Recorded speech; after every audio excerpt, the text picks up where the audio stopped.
স্বাগত তোমাদের সবাইকে। আবারও আমি একটা হেয়ার গ্রোথ চ্যালেঞ্জ নিচ্ছি আর কি। পুজোর আগে এখনও 1.5 মাস আছে আর কি পুজোর। তো দেখো কি কি নিয়েছি, একটা তেল তৈরি করছি। দেখো কারি পাতা আছে, কেশুত পাতা আছে, আর আছে নিম পাতা, আর এদিকে মেথি, ফ্ল্যাক্সিড আর কালো জিরে দেখতে পাচ্ছ।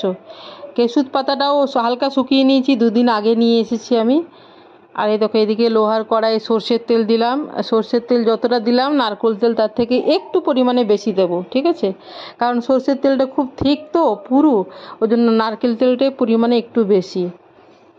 এই আর কি, হাফ হাফ না দিয়ে নারকেল তেলের পরিমাণটা একটু বেশি আর সর্ষের তেলটা একটু কম, এই এতটা যে হলো। এই যে লোহার কড়াই আমি করছি। প্রথমে দেখো কেশুত পাতাগুলো দিলাম, বা ভৃঙ্গরাজ যেটা আর কি, এটা ইয়েতেই পাওয়া যায়, রাস্তার পাশেই পাওয়া যায় আর কি। তারপরে নিম পাতা কয়েকটা দিলাম, নিম পাতা খুব কম পরিমাণে দিয়েছি। আর কারি পাতা দিলাম, কারি পাতাগুলো একদম তাজা। আর এরপর দিলাম ওই যে কালো জিরে, মেথি, আর হচ্ছে গিয়ে ফ্ল্যাক্সিড, তো তিসি আর কি, বাংলায় তিসি যাকে বলে। এ দেখো যেহেতু এই কারি পাতাটাই বেশিরভাগ একটু মানে কাঁচা ছিল আর কি, মানে একেবারে ফ্রেশ, এখনই তুলে নিয়ে আসা আর কি। তো এইগুলো দেখো আমি প্রথমে একটু বেশি আঁচটা বাড়িয়ে তারপরে সঙ্গে সঙ্গে কমিয়ে দিলাম। তারপরে দেখো যখন হয়ে গিয়ে প্রায় হয়েই এলো, দেখো ফেনা আর নেই, এখন প্রায় হয়েই এসেছে। এবারে না আমি এটা বন্ধ করে দেবো। বন্ধ করে কি করব বলো তো? বন্ধ করে ওই গরম কড়াইটাতে অন্তত কম করে 15 মিনিট থাকতে দেবো। ওই লোহার কড়াইয়ে ওই সব কিছু একসাথে ছেঁকে নেব না, 15-20 মিনিট ওখানে গরমের মধ্যে থাকতে দেবো, যাতে করে ওটা ভালোভাবে হয়ে যায়। এরপরে দেখো আমি একদিন আগে তুলে রেখেছিলাম লাল জবা 3টে, সেটা আমি কিন্তু বন্ধ করার পরে দিলাম, যেহেতু একেবারে কাঁচা নয়, একদিন আগে তোলা। এ দেখো কিন্তু দেখো সঙ্গে সঙ্গে ওটা হয়ে গেল, যেহেতু জাস্ট বন্ধ করেছিলাম তেলটা, মানে আঁচটা বন্ধ করেছিলাম, কিন্তু তেলটা তো গরম আছে। দেখো দেখতে পাচ্ছ, সঙ্গে সঙ্গে ওগুলো হয়ে গেল। সেই জন্য ইচ্ছে করেই বন্ধ করে দিলাম আর কি। আঁচটা বন্ধ করে 3টে জবা দিলাম, দেখো লাল জবা যেটা। জবা তো এখন অনেক কালারের হয়, আমার মনে হয় লাল জবাটাই বেশি কার্যকরী চুলের জন্য, এটা আমার মনে হয়। যে রঞ্জকটা থাকে আর কি জবার, লাল জবার ভেতরে, সেটাই বেশি কার্যকরী। অন্যান্য কালারের জবা দিলে হবে কিনা সেটা জানি না আমি, চুলের জন্য অ্যাটলিস্ট। তো এই দেখো এটা আমি এখন 15 মিনিট ওই গরম কড়াইতে থাকতে দিলাম, যাতে করে ওই গরমটার মধ্যে ওই হাউসগুলো যেগুলো দিলাম আর কি, সেগুলো ভালোভাবে তেলের মধ্যে চলে যায় আর কি। তারপরে একদম ঠান্ডা হতে দেবো না, একেবারে যে ঠান্ডা হয়ে যাবে তারপর ছেঁকে নেবো তা না। হালকা গরম অবস্থায়, যখন আঙুল ডোবাতে পারবো ওর মধ্যে, হালকা গরম অবস্থায় ছেঁকে নিলাম। খুব হালকা গরম আছে এটা কিন্তু। তারপর এর মধ্যে দিলাম দেখো এই যে ডাবরের দেখো ক্যাস্টার অয়েল দিলাম, এই দেখো।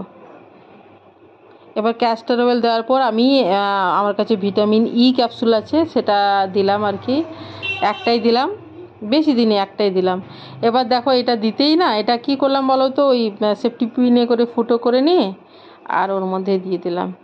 এটা খুব পুরু হয়, সেই জন্য হালকা গরম অবস্থায় দিলে এটা ভালোভাবে মিশে যায়। এটাও পুরু হয়, আবার ক্যাস্টার অয়েলটাও পুরু হয়, বেশ গাঢ়। তো সেই জন্য হালকা গরম অবস্থায় দিলে খুব ভালো মিশে যায়। দেখো মিশিয়ে নিলাম। এই দেখো হেয়ার গ্রোথ চ্যালেঞ্জটা হচ্ছে আমার মেয়ের আর কি।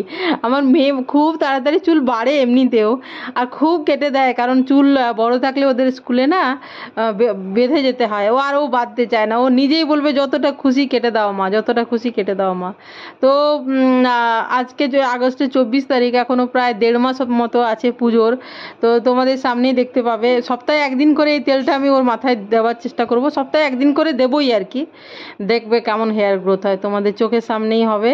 তো আমার হেয়ার গ্রোথ চ্যালেঞ্জ নিলাম আমি। দেখো এই যে বড় মেয়ের চুলটা, ও ক্লাস করছে কিন্তু, জানো, ক্লাস বলতে স্কুলেরও না, টিউশনও না, এরকম ইউটিউবে ক্লাস আর কি দেখছে।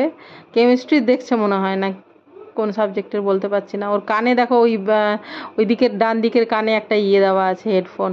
আর ও পড়ছিল, আমি বললাম তুই আমাকে 5 মিনিট সময় দে, আমি তোর মাথায় তেল দিয়ে দিই। ও কিছু বললেও না, আমি বললাম তুই ফোনটা ধর, আমি তেলটা দিয়ে দিই। আর আমি চিরুনি নিয়ে তেল নিয়ে গেছিলাম, বলি তুই এখানে এই চুলটা একটু আঁচড়ে নে, 5 মিনিট সময় দে আমাকে, করে ভিডিওটা বানিয়ে নিলাম। ও কিন্তু শুনছে, জানো তো, ও শুনছে ওর ক্লাসের তার মধ্যে আমি ওর মাথায় তেল দিয়ে দিলাম। তেল খুব একটা নিতে চায় না, কিন্তু এই চ্যালেঞ্জটা আমি নিচ্ছি, দেখি ওর হেয়ার গ্রোথ কেমন হয় পুজো পর্যন্ত।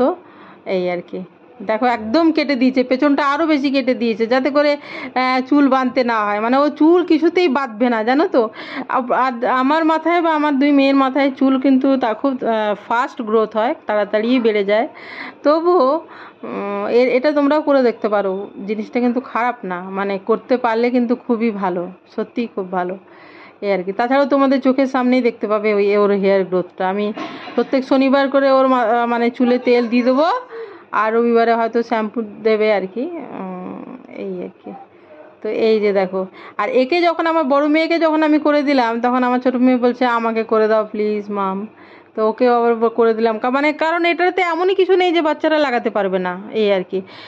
ছোট বাচ্চাও, একেবারেই ছোট বাচ্চা বলতে ধরো এক বছরের নিচে যদি নাও লাগায়, 1 বছরের উপর হলে লাগানো যাবে, খুব একটা ক্ষতিকারক কিছু তো নেই এর মধ্যে, কেমিক্যাল কিছু তো নেই। সর্ষের তেল, নারকোল তেল, ক্যাস্টর অয়েল, ভিটামিন ই, বা কালো জিরে, মেথি, ফ্ল্যাক্সিড, বা নিম পাতা কয়েকটা, কেশুত পাতা, আর তোমার তার সাথে কারি পাতা, কোনো কিছুই, আর জবা, লাল জবা 3টে দিয়েছিলাম। তো এগুলো কোনোটাই কিন্তু বাচ্চাদের জন্যও খারাপ নয়, মানে কারোর জন্যই খারাপ নয়, বাচ্চাদেরও লাগানো যাবে। আমার ছোটো মেয়ে ওকে দেখে বলছে আমাকেও করে দাও মা, তেল লাগিয়ে দাও, তো ওকেও লাগিয়ে দিলাম, এই আর কি। আর আমি যখন এখন ভয়েস ওভার করছি জানো তো, আমিও কি বলো তো, ওই যে কড়াইটাতে পরিষ্কার করে হাতে করে নিয়ে আমি আমার চুলেও দিয়ে দিলাম, ওটা নষ্ট করতে ইচ্ছে গেল না, বুঝেছো, ছেঁকে নেওয়ার পর কড়াইতে থাকে অনেকটা। তো ভালো থেকো সবাই।